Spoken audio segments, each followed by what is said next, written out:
राजीव, जिस तरीके से अभी फाइट नजर आ रही है, गुजरात विधानसभा चुनाव को लेकर हलचल है, बहुत दिलचस्प होने जा रहे हैं और यह कहा जा रहा है कि जो रिजल्ट आएगा गुजरात विधानसभा चुनाव का वो 2024 में असर करेगा।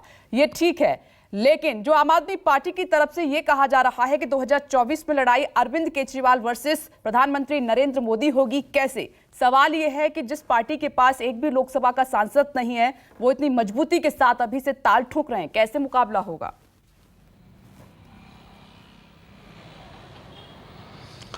देखिए विपनेश, आम आदमी पार्टी की जहां तक बात है, आम आदमी पार्टी ने शुरुआत ही इसी तरह से की है और उसे जो पिछले 10 वर्षों में जो सफलता मिली है उससे वो कोई भी चीज़ का दावा या चैलेंज या चुनौती दे सकने की स्थिति में है। वो आपको पता ही है कि 2013 चुनाव के पहले वो पार्टी को कोई जानता भी नहीं, कुछ नहीं, और 28 सीटें पा गई। उसके बाद से उसका दिल्ली में ट्रैक रिकॉर्ड देखिए, और पंजाब में आम आदमी पार्टी ने पहले चुनाव में ही उसकी पूरी कोशिश थी कि वहाँ सरकार बन जाए, लेकिन दूसरे में उसने कितने भारी बहुमत से बना लिया। ऐसे में उनकी इच्छा और महत्वाकांक्षा स्वाभाविक है कि वो नरेंद्र मोदी के विकल्प के तौर पर या भाजपा के विकल्प के तौर पर आम आदमी पार्टी का दावा करें। लेकिन बात वही है ना कि मैंने पहले भी कहा था और आज भी ये बात कह रहा हूँ कि हमको मालूम है, गालिब का एक शेर है ना कि हमको मालूम है जन्नत की हकीकत क्या है, दिल को बहलाने का गालिब ये ख्याल अच्छा है। तो अभी ये देश 543 लोकसभा सीटों का है। आम आदमी पार्टी की पकड़ अगर 2 राज्य 3 राज्य या पूरे देश में उनको कैसे देखा जाएगा, ये अभी शुरुआत की बात है और अभी 18 महीने चुनाव के बाकी है। दूसरी बात, जिस पार्टी की 0 सीटें हो, जरूरी नहीं कि वो पूर्ण बहुमत की पार्टी बन जाए तभी उसकी सरकार बने। ये भी आपने देखा है कि सबसे बड़ी पार्टी एक बार भारतीय जनता पार्टी संसद में रही थी, लेकिन वो विपक्ष में थी, और जिनके पास 1, 2, 5, 7, 8, 10 सांसद थे वो सत्ता पक्ष में थे, सब भाजपा को रोकने के लिए इकट्ठा हुए थे, तो एक सरकार बन गई थी।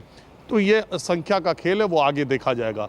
कुल मिला के बात हमारा कहने का मतलब कि गुजरात चुनाव पर अरविंद केजरीवाल का जो फोकस है वो नरेंद्र मोदी को हेड ऑन जिसको कहते हैं वो लेने की कोशिश कर रहे हैं। वो नरेंद्र मोदी के गढ़ में जाकर के विपक्ष के नेताओं में वो लकीर अपनी खींचना चाहते हैं कि देखिए हम नरेंद्र मोदी के गुजरात में जाकर के उनको चुनौती देने की दिल्ली की पार्टी है। भारतीय जनता पार्टी की कोशिश है अरविंद केजरीवाल दिल्ली की सियासत से बाहर निकल के अब देश की सियासत पर अपना ध्यान लगाए हुए हैं। 2024 भारत को नंबर 1 बनाना है।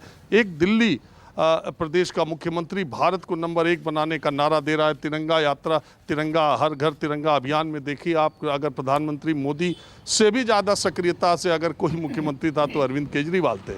दरअसल भारतीय जनता पार्टी उनको दिल्ली तक सीमित करना चाहती है और केजरीवाल की नज़र देश की राजनीति पर है। दूसरी बात ये कि आप भारतीय जनता पार्टी उनको शराब घोटाला कह लीजिए, शराब नीति कह लीजिए, CBI का रेड कह लीजिए, भारतीय जनता पार्टी मनीष सिसोदिया और अरविंद केजरीवाल को वहाँ सीमित करना चाहते हैं, और अरविंद केजरीवाल और मनीष सिसोदिया और उनकी पार्टी स्वास्थ्य और शिक्षा पर बहस चाहती है शराब के बजाय। तो अपनी अपनी पिच पर ये खेलने की कोशिश की जा रही है, मैंने आपको बताया। तो अब अरविंद केजरीवाल गुजरात की पिच पर खेलना चाहते हैं और बीजेपी चाहती है कि वो महदूद रहे दिल्ली की पिच तक ही और उन मुद्दों पर बात करें। सवाल जनता, इसका जवाब जनता देगी कि गुजरात के चुनाव में क्या होगा। लेकिन इतना ज़रूर है कि अब से लेकर और अगले 2 महीनों तक, हम अगस्त ख़त्म ही हो रहा है, सितंबर, अक्टूबर, नवंबर, अगले 90 दिनों तक ब्रेकिंग विद एजेंडा में मेरा ये दावा है कि आप 40 बार कम से कम, आधे बार कम से कम गुजरात चुनाव पर और अरविंद केजरीवाल और भारतीय जनता पार्टी पर ही बहस करोगे। ऐसा मुद्दा ये छेड़ते रहेंगे। मुझे लगता है अरविंद केजरीवाल की ये भी एक कामयाबी है कि वो चर्चा पर्चा खर्चा जिसको कहते हैं उसमें बने रहते हैं। तो आज वो गुजरात गए हैं और जानबूझ करके उन्होंने मनीष सिसोदिया को ले जाने का काम किया है। CBI रेड के बाद उन्होंने ट्वीट किया था, और जो अमित बता रहे थे, पहली बार ऐसा हुआ है कि अरविंद केजरीवाल ने अपनी यात्रा में मनीष सिसोदिया को शामिल किया। तो एक नई रणनीति का खुलासा 2-3 घंटे बाद वो फिर करेंगे, और गुजरात की चर्चा में वो चाहेंगे कि गुजरात की चर्चा हो, बीजेपी चाहेगी कि हमेशा दिल्ली की चर्चा हो। राजीव, आप सही कह रहे हैं और आपके दावे ज्यादातर सही, सटीक और सच साबित होते हैं। नमस्कार, मैं हूं मानक गुप्ता। अगर आपको हमारा ये वीडियो पसंद आया हो तो इसे लाइक और शेयर जरूर करें, और हां, हमें सब्सक्राइब और फॉलो करना ना भूलें ताकि आप देश और दुनिया की कोई खबर मिस ना करें। तो जुड़े रहिए हमारे साथ और देखते रहिए News 24।